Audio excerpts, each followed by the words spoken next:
চাঁপাইনবাবগঞ্জ ৩ আসনে জাতীয় সমাজতান্ত্রিক দলের মনোনীত প্রার্থী হিসেবে মনোনয়নপত্র উত্তোলন করেছেন দলের কেন্দ্রীয় কমিটির সহ-সম্পাদক ও চাঁপাইনবাবগঞ্জ জেলা আহ্বায়ক ফজলুল ইসলাম খান সুমন।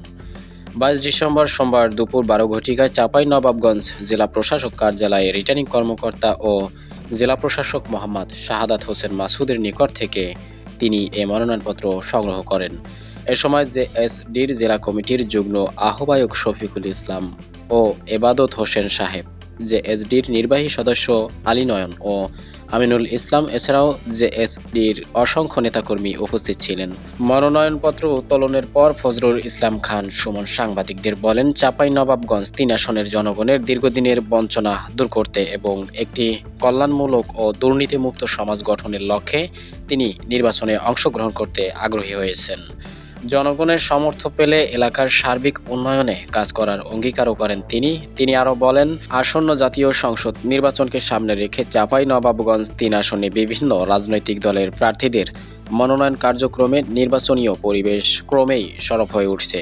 উল্লেখ্য, প্রার্থীর বাবা মরহুম এহসান আলী খান এই আসনের দুইবারের সংসদ সদস্য ছিলেন। এটি তার বাবার সদর ৩ আসনটি এক সময়ের দুর্গ ছিল। সন্তান হিসেবে বাবার এই আসনটি পুনরুদ্ধার করতে অঙ্গীকারবদ্ধ করেছেন তিনি। বাংলাদেশের স্বাধীনতা সংগ্রামে নক্ষত্র জাতীয় বীর স্বাধীনতা জীবন্ত পূর্ণবঙ্গী আসম আব্দুলের দল হাতে গড়া দল কেএসডি থেকে আমি আজকে চাঁপাইনবাবগঞ্জ সদর আসন থেকে আমি মনোনয়নপত্র উত্তোলন করলাম। আমি চাঁপাইনবাবগঞ্জ সদর আসনের প্রত্যেকের কাছে আমি দোয়া প্রার্থী, সবার কাছে দোয়া চাই, আপনাদের সমর্থন চাই। আপনারা জানেন, বিগত 18 বছর এদেশের মানুষ কোনো ভোটাধিকার প্রয়োগ করতে পারেনি। আমরা চাই এই নির্বাচনটা অবাধ এবং সুষ্ঠুভাবে একটা নির্বাচন হবে, যে নির্বাচনের মাধ্যমে জনগণ তার ভোটাধিকার প্রতিষ্ঠিত করতে পারবে এবং সামনে যে সরকারই আসবে এই ভোটাধিকারের মাধ্যমে এই দেশের জনগণ সেই সরকারকে অকুণ্ঠ সমর্থন দিয়ে, তার ভালোবাসা দিয়ে, তাদেরকে সমর্থন দিয়ে এদেশে একটা ন্যায়ের সরকার, একটা জনগণের সরকার প্রতিষ্ঠিত করবে। আমি এই কামনা করি এবং আমার সাথে যারা এই নির্বাচনে প্রতিদ্বন্দ্বিতা করছে সবার প্রতি আমার শুভকামনা।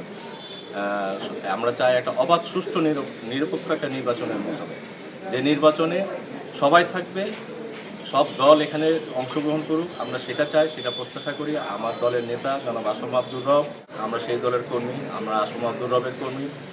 আমরা চাই স্বাধীনতা এবং সার্বভৌমত্বের প্রতীক হিসাবে জাতীয় সমাজতান্ত্রিক দল দেশটির মার্কা হচ্ছে তারা প্রতীকে আপনারা আমাদেরকে সমর্থন দিবেন। বাংলাদেশে এখন আপনারা জানেন, বিগত দিনের কর্মকাণ্ডের জন্য রাষ্ট্র এখন একটা হুমকির সম্মুখীন। আমরা চাই স্বাধীনতা ও সার্বভৌমত্বে সকল পক্ষের দলমত নির্বিশেষে আপনারা আমাদেরকে সমর্থন দিবেন এবং সেই প্রত্যাশা রাখি। সকলকে অনেক শুভকামনা, সবাই ভালো থাকবেন, সকলকে আমার আন্তরিক